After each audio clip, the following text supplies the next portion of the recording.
Hello guys, അപ്പം നമ്മൾ ഇന്നത്തെ വീഡിയോ മലപ്പുറം ചങ്ങരംകുളത്തുള്ള മാർസ് തിയേറ്ററിനെ പറ്റിയിട്ടാ. കുറെ നാളെ ഇവിടെ വരണം വിചാരിക്കുന്നു. ഇപ്പോഴാണ് ഒരു അവസരം കിട്ടിയത്. ഗൈസ്, ബൈ ദ വേ, ഇത് കാന്താര കാണുമ്പോൾ ഇപ്പോഴത്തെ വീഡിയോ കേട്ടാ അപ്ലോഡ് ചെയ്യാനായിട്ട് കുറച്ച് ലേറ്റ് ആയി. ഗൈസ്, ഇപ്പോൾ തിയേറ്ററിന്റെ എക്സ്റ്റീരിയർ കണ്ടി കാണും. മാർസ് എന്നൊക്കെ അടിപൊളിയായിട്ട് നല്ല വലിപ്പത്തിൽ തന്നെ കൊടുത്തിട്ടുണ്ട്. ലോഗോന്റെ കളറൊക്കെ ഒന്ന് മങ്ങിയണി, അതൊക്കെ ഒന്ന് പെയിന്റ് അടിച്ച് സെറ്റ് ആക്കിയാൽ വേറെ ലെവലായിരിക്കും.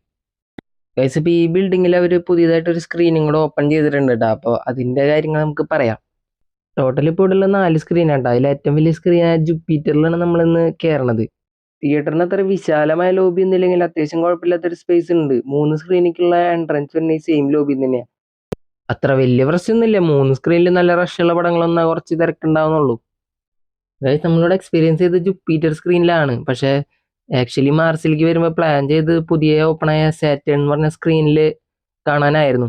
പക്ഷെ പുതിയ സ്ക്രീനിൽ ബുക്ക് ചെയ്യാൻ നോക്കിയപ്പോൾ ബുക്ക് മൈ ഷോയിൽ അവർ ഓപ്പൺ ആക്കിയിട്ടുണ്ടായിരുന്നില്ല. അത് ജുപ്പിറ്ററിൽ ഒക്കെയാണ് ഓപ്പൺ ആക്കിയിട്ടുണ്ടായിരുന്നത്. അപ്പോൾ ഇനി പടം അവിടെ ഇല്ലെങ്കിലോ എന്ന് വിചാരിച്ചിട്ട് കാന്താര ഇവിടെ തന്നെ ബുക്ക് ചെയ്ത്.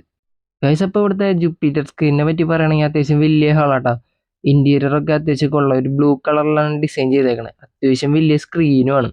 ഗൈസ്, അപ്പോൾ നമ്മുടെ ഈ മാർസിന്റെ ഏറ്റവും വലിയ പ്രത്യേകത എന്ന് പറഞ്ഞാൽ ഇവിടെ 4 സ്ക്രീനാണുള്ളത്. ഈ 4 സ്ക്രീനും 4K പ്രൊജക്ഷനാണ്, ഡോൾബി അറ്റ്മോസ് ആണ്. അങ്ങനെ കോംപ്ലക്സിൽ എല്ലാ സ്ക്രീനും 4K ഡോൾബി അറ്റ്മോസിൽ പ്രവർത്തിക്കണ വേറൊരു തിയേറ്റർ കേരളത്തിൽ ഉണ്ടോ എന്ന് ഡൗട്ടാണ്. ഉണ്ടെങ്കിൽ തന്നെ 1-2 തന്നെ ഉണ്ടാവുള്ളൂ വേറെ. ഗൈസ്, ഇവിടുത്തെ അറ്റ്മോസിന്റെ ഔട്ട്പുട്ട് ഭയങ്കര കിടിലായിട്ട് ഫീൽ ചെയ്തേ. സൗണ്ടൊക്കെ നല്ല ഡീറ്റെയിലും ക്ലാരിറ്റിയും ഒക്കെ ഉണ്ട്. ഇവരോട് യൂസ് ചെയ്തിരിക്കുന്നത് ക്ലിപ്ഷിന്റെ സ്പീക്കേഴ്സ് ആണ്. ക്ലിപ്ഷ് അത്യാവശ്യം നല്ല ടോപ്പ് ബ്രാൻഡ്. ക്ലിപ്ഷ് എക്സ്പെൻസീവ് ആണ് കുറച്ച്. അതിൻ്റെ ഒരു ക്വാളിറ്റി എന്തായാലും ഉണ്ട്. അത് മാത്രമല്ല, ഇവിടുത്തെ 4 സ്ക്രീനിൽ യൂസ് ചെയ്തിരിക്കുന്നത് സോണിയുടെ 4K ആണ് കേട്ടോ.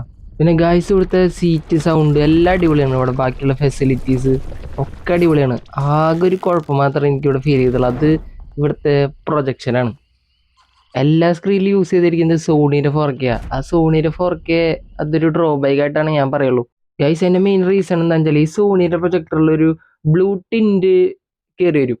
അത് സാധാരണ വിഷ്വൽസ് ഒന്നും കാണുമ്പോൾ നമുക്ക് ഫീൽ ചെയ്യില്ല. പക്ഷേ നൈറ്റ് സീൻസ് ഒക്കെ കാണുമ്പോൾ ബ്ലാക്ക് ആയിട്ട് ഫീൽ ചെയ്യില്ല. ഫുൾ ഒരു നീലമയം ഉണ്ടാവും. ഞാൻ ഇവിടെ കാന്താര കണ്ട സമയത്ത് അത് ഭയങ്കരമായിട്ട് ഫീൽ ചെയ്തു. കാരണം ഞാൻ ഓൾറെഡി വേറെ സ്ക്രീനിൽ കാന്താര കണ്ടതാ. അപ്പോൾ പിന്നെ ഇവിടെ സെക്കൻഡ് വാച്ചിനാണ് വന്നത്. ഈ കാന്താരയിലാണെങ്കിൽ ഇഷ്ടം പോലെ നൈറ്റ് സീൻസ് ഉണ്ടല്ലോ. അപ്പോൾ രാത്രി സീനുകൾ വരുമ്പോൾ, ഡാർക്ക് ആയിട്ടുള്ള സീനുകൾ വരുമ്പോൾ ഒരു ബ്ലൂ ടിൻറ്റ് കയറി വരും. ബ്ലൂ ടിൻറ്റ് ശരിക്കും ഫീൽ ചെയ്യും ഇവിടെ. അത് കാരണം കൊണ്ടൊക്കെ ആയിരിക്കണം കേരളത്തിൽ വളരെ ചുരുക്കം തിയേറ്ററിൽ മാത്രമേ സോണിയുടെ പ്രൊജക്ഷൻ ഉള്ളൂ. അതിലൊന്നും ഇവിടെയാണെങ്കിൽ 4 സ്ക്രീനിൽ സോണിയായി പോയി. അതാണ് ഇവിടെ പുതിയ സ്ക്രീൻ റീസെന്റ് ഓപ്പൺ ചെയ്തുള്ളൂ. അതിലെങ്കിലും അവർക്കൊരു വേറെ ഒരു ക്രിസ്റ്റയോ ബാർക്കോയോ ഒക്കെ അവർക്ക് കൊണ്ടുവരായിരുന്നു. പ്രൊജക്ടറൊക്കെ ഒന്ന് അപ്ഗ്രേഡ് ചെയ്താൽ കേരളത്തിലത്തെ ഒരു ബെസ്റ്റ് മൾട്ടിപ്ലക്സ് എന്ന് നമുക്ക് വിളിക്കാൻ പറ്റുന്ന രീതിയിൽ മാർസ് മാറുന്നുള്ള കാര്യത്തിൽ ഉറപ്പാണ്. ഗൈസ്, അപ്പോൾ ഇത് പുതിയതായിട്ട് ഓപ്പൺ ചെയ്ത സാറ്റേൺ എന്ന് പറഞ്ഞ സ്ക്രീനിന്റെ ഏരിയ ഉണ്ടോ. കിഡിലൻ ലോഞ്ചും ഫുള്ളൊരു പ്രീമിയം പരിപാടി പിടിച്ചേക്കണേ.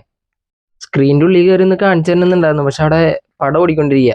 നമുക്ക് വേറൊരു ദിവസം വന്നിട്ട് ഒന്നുകൂടി ഡീറ്റെയിൽ ആയിട്ട് സാറ്റേണിൻ്റെ ഒരു റിവ്യൂ ചെയ്യാം. എന്നാലും ഇവർ ഈ സ്ക്രീനിലും സോണിയുടെ പ്രൊജക്ഷൻ യൂസ് ചെയ്ത് അത് കുറച്ച് കഷ്ടമായി പോയി. അപ്പോൾ ഗൈസ്, അത്രയ്ക്കുള്ള ഇന്നത്തെ വീഡിയോ. ഞാൻ അടുത്ത വീഡിയോ ആയിട്ട് എന്തെങ്കിലുമൊക്കെ വരാം. Okay, by.